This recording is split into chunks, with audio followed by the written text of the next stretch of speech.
뉴스는 필요 없어 무거운 뉴스만 필요 있어 당신에게 들려주고 싶어 무게 있는 뉴스를 무거운 녀석들이 전해줘 무거운 녀석들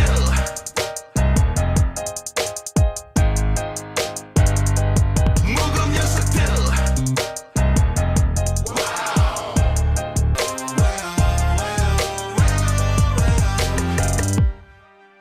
무거운 녀석들 가벼운 뉴스로 가라. 무게 있는 뉴스만 골라서 전해드립니다. 무거운 녀석들. 무게 있는 뉴스 전해줄 무거운 녀석 두 분 나왔습니다.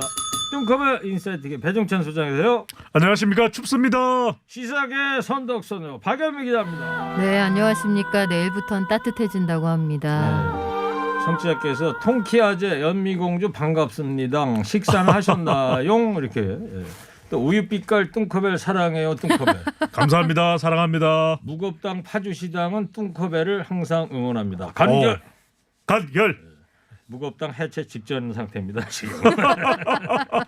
오늘이 절기상 우수잖아요. 우수입니다. 네. 우수 한자로 어떻게 쓰는지 아시죠?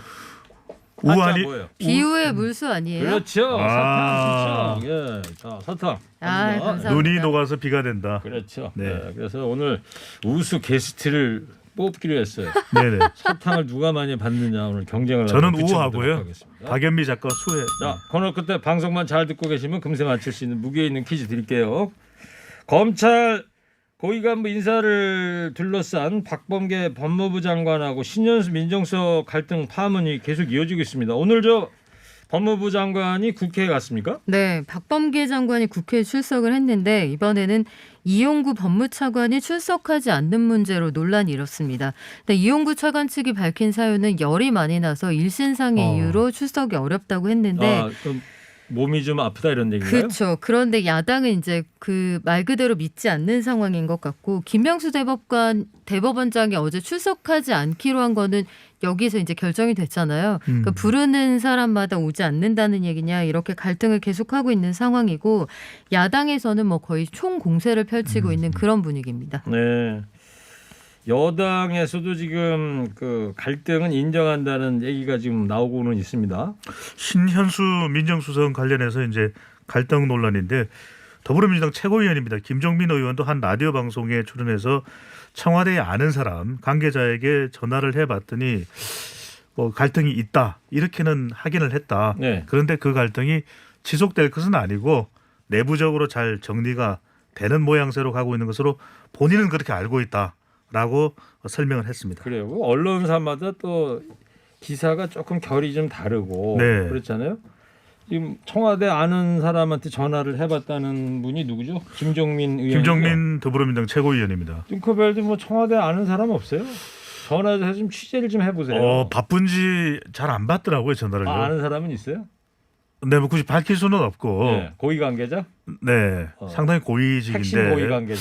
그렇죠. 네, 뭐 너무 알겠어요. 최고위직이라고 봐도 되죠. 네. 자, 그러면 야당은 일명 라인 갈등서를 부각하는 모양이죠? 네, 국민의힘은 검찰 출신인 신현수 민정수석보다 전 조국 라인인 그 이광철 민정비서관의 영향력이 더 컸기 때문에 이른바 민정수석을 패싱하고 이광철 비서관하고만 얘기가 된 채로 인사안이 넘어갔다 이렇게 주장을 하고 있는 거예요.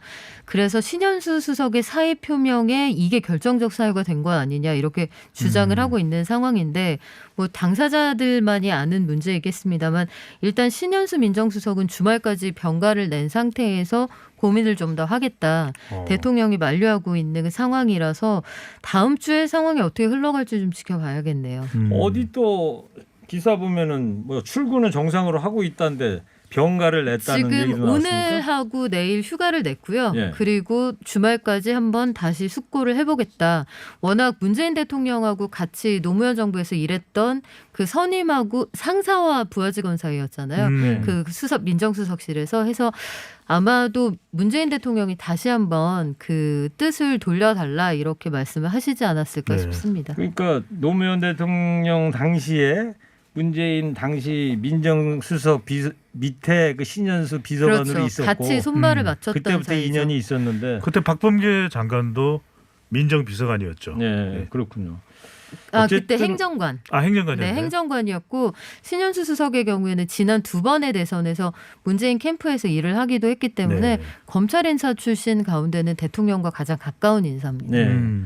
그때 그래서 법무부 검찰 갈등을 좀 해결해 보자고 작년 12월 31일 날 임명된 거 아니에요? 네, 그죠? 지금 한 달 반 만에 사의를 표명했기 때문에 가까이 있는 사람이기도 했고 세월이 길기도 하고 해서 배경을 두고 여러 가지 억측이 나오는 그런 상황이죠. 어쨌든 뭐 이런 일이 벌어지고 있다는 것 자체는 좀 민망한 네. 상황이 아닐까 그렇죠. 싶습니다.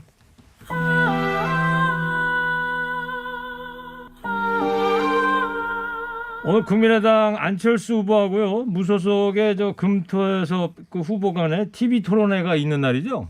네.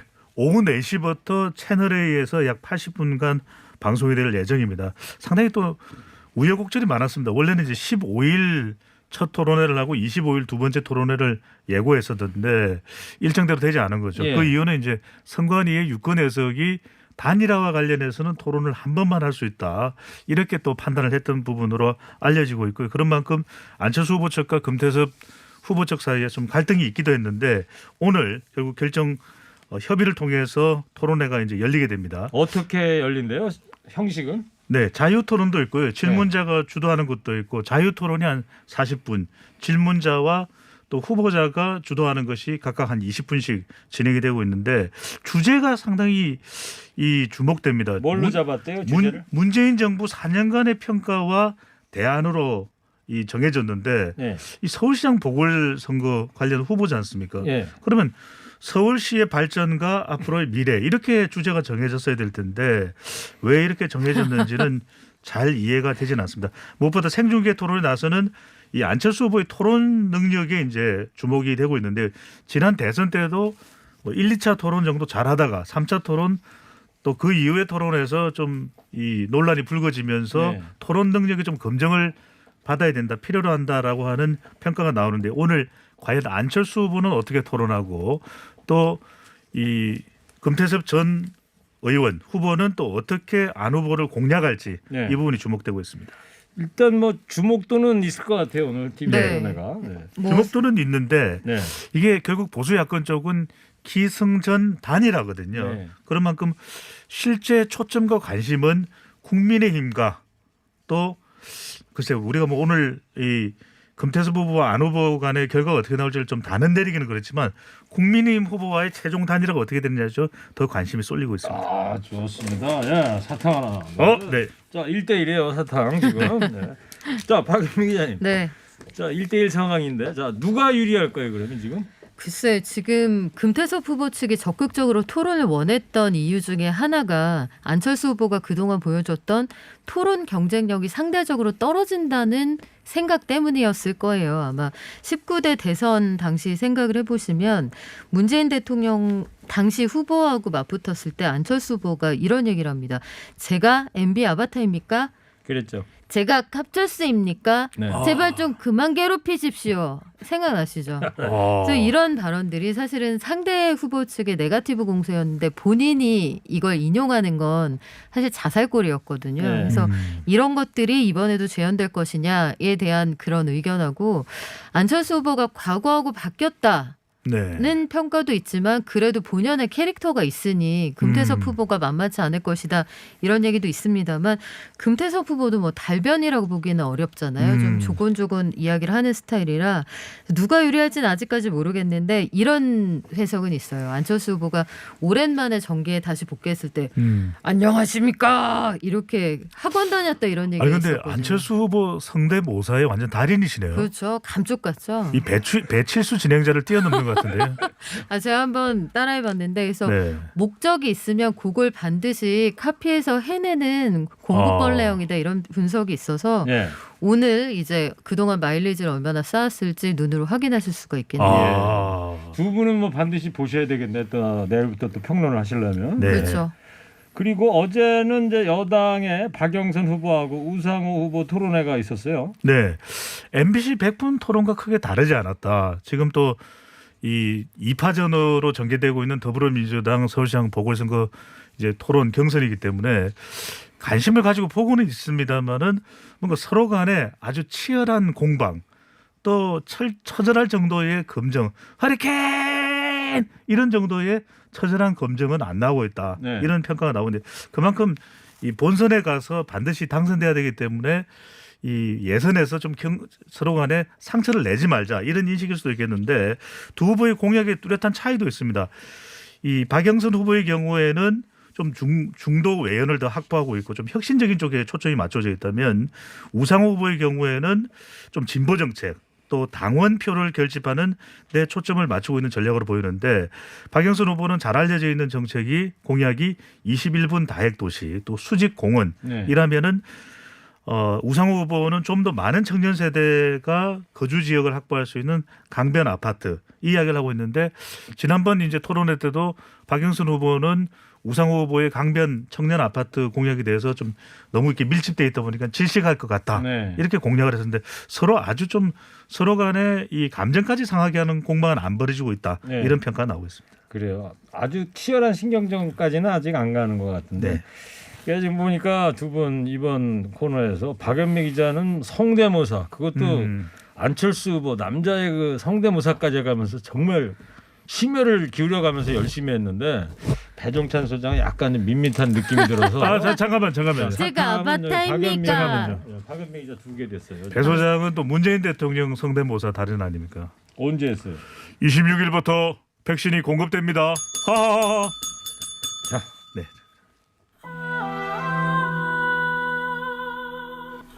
정확한 대한 그 DJ 최일구고요. 인사이트 K 뚱커벨 배종찬 소장 시사계 선동여왕 박연미 기자 함께하고 있습니다. 국정원 사찰 문건 원본이 일부 공개가 됐습니까 지금? 네, 이명박 정부 시절에 인천 남동구청장이었던 배진교 정의당 의원에 대한 사찰 문건 원본이 공개가 됐습니다. 여권 일각을 통해 흘러나온 것으로 보이는데요. 야권 지자체장의 국정운영 저해 실태 및 고려사항 문건의 제목이 이렇습니다. 네. 이 문건에는 광역지자체장 8명, 기초지자체장 24명 등 일부 의원들을 대상으로 성향을 분석한 내용이 담겨 있어서 성향 뭐 나온 거 좀 있어요? 적혀 네, 있는 내용은 우리 소장님께서 소개를 네. 좀 해주시죠. 14페이지 분량입니다. 이 지자체장들의 야권이죠. 그 당시에 이제 야권입니다. 문제를 공통적으로 정리한 내용인데요. 개인별로 또 분석한 부분도 있습니다. 지자체와 관련된 부분도 있고 단체장 개인에 관련된 부분인데 작성자는 이런 사찰 문건은 대체로 작성자 이름은 안 나와 있죠. 그렇지만 이제 국정원이 작성을 한 것으로 확인되고 있는데 해당 문서에는 배 의원, 배진교 정의당 의원인데 이 사찰 문건이 작성되는 당시에는 인천 남동 구청장이었습니다. 이 지자체장 32명에 대해서 사찰하고 분석한 내용이 담겨있는데 자편향 정책으로 국론을 분열시키고 있다는 내용이 핵심 골자로 담겨 있습니다. 문서 이제 내용 초반부터 보게 되면 예. 일부 야권 지자체장들은 국익과 지역 발전보다는 당리 당략과 이념을 우선시하며 국정 기조에 저해하고 있어 적극 제어가 필요하다. 이 부분이 논란이 됩니다. 적극 제어가 필요하다. 네. 그렇다면 정치에 사실상 개입하는 거 아니냐. 그렇죠. 자편향 행정 등 이념적 편향성을 노골적으로 표출하며 국가 정체성을 훼손했다라고 하는 내용이 적혀있는데 우리는 사상의 자유가 있는 국가인데요. 그러니까 말이에요. 또 지역 좌파단체에 대한 사회 보조금 등 각종 편향적 지원을 확대하는 반면 보수단체 지원은 의도적으로 축소, 배제, 좌파 인물을 주요 보직에 중용하고 있다. 국책사업, 대북정책 반대 등으로 반정부 여론을 조장하고 있다라고 하는 내용이 담겨 있는 것으로 알려졌습니다. 남의 뒤를 이렇게 캐가지고 한다는 게 참 있어서는 안 될 일인데. 그러니까요. 그또 4대강 사업 관련 내용도 있다면서요? 네, 4대강 사업은 그 이명박 정부 당시 핵심 국정과제 중 하나였는데 잘 알려져 있는 것처럼 이명박 전 대통령은 치수에 굉장히 그 공을 들였잖아요. 그래서 4대강 정책에 대한 반대가 당시에도 굉장히 여론이 높았는데 4대강 저지회에 관해서는 정부 정책 흔들기의 핵심 방편으로 예산 낭비 등 야권과 좌파의 비판 논리를 무조건 추종하거나 확대 재생산하고 있다 이렇게 비판을 했습니다. 그래서 야권 지자체장의 행보를 차단해야 된다 이런 지시사항도 적어 놓았는데 글쎄요 이것에 대해서 향후 여의도에서 상당한 논란이 될 것으로 보입니다. 그렇군요. 6107님께서요. 뚱커벨 목소리는 성우하셔도 최고입니다. 근데 좀 읽는 느낌이 들어요. 네. 그냥 하나 드리려고 그랬는데 박은미 기자한테 하나 더 드려야 되겠어요. 아유, 제가 이렇게 기자. 예. 네, 아니, 근데 감사합니다. 제가 더 자연스럽게 할 수 있었는데 네. 약간 좀 읽는 듯해야 네. 뭔가 좀 서툴면서도 투박하면서도 또 친근감 있지 않았을까. 예, 그래도 사탕 안 드릴 거예요. 네. 네. 자, 방송만 잘 듣고 계셨으면 금세 맞힐 수 있는 무게 있는 퀴즈 드립니다. 이명박 정부 시절에 국정원 사찰 문건 일부가 공개됐죠. 야당 지자체장들이 4대강 사업을 흔들어서 국론 분열을 조장한다. 이런 내용도 있었습니다. 조금 전에 이제 말씀을 드렸는데, 자, 여기서 퀴즈 드릴게요.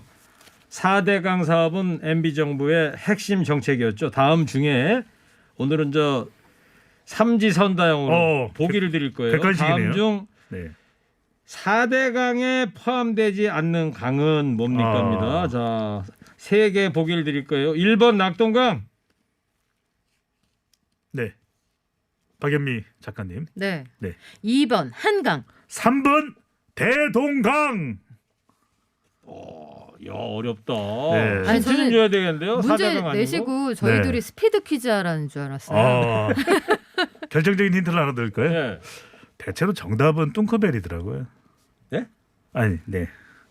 아, 정답은 뚱커벨이 하는 게 정답이다. 몇 번이었죠? 네. 3번. 3번 대동강. 아. 네, 그게 줄여서 힌트입니다. 네, 이 정답이 브랜드의 되더라. 맥주도 있습니다, 여러분. 아. 네. 문제가 뭐였죠 오늘? 4대강에 포함되지 않는 강은 아, 그렇군요. 네. 낙동강, 한강, 대동강 중에 자, 3개 중에 하나 정답 대동강 보내주시기 관련된 바랍니다. 뭐 노래도 있지 않습니까? 무슨 노래가 있죠? 대동강아 한마는 대동강아. 그래도 사탕 안 드려요. 네. 저 오늘 박연미 기자가 네. 우수 게스트로 선정됐습니다. 아, 사탕 3개. 감사합니다. 뚱커벨 몇 개? 하나. 예. 네. 자, 계속 또 열심히 좀 해주시고요. 네. TBS 앱 50원 유료 문자 샵 0951로 정답 보내주세요. 선물 준비되어 있습니다. 아무래도 저 하나밖에 안 드렸더니 좀 뚱커벨이 의기소침한 것 같아요. 네. 하나 더 드릴게요. 예. 지금 또 유튜브에서 글이 쏟아지고 있네요. 빨리 좀 사탕을 네. 주어라 뚱커벨에게. 자, 수고들 하셨습니다. 네. 지금까지 오늘 무게 있는 뉴스들 무거운 녀석들이 전해드렸습니다. 인사이트의 배종찬 소장 박연미 기자였습니다. 두 분 고맙습니다. 무거운 녀석들!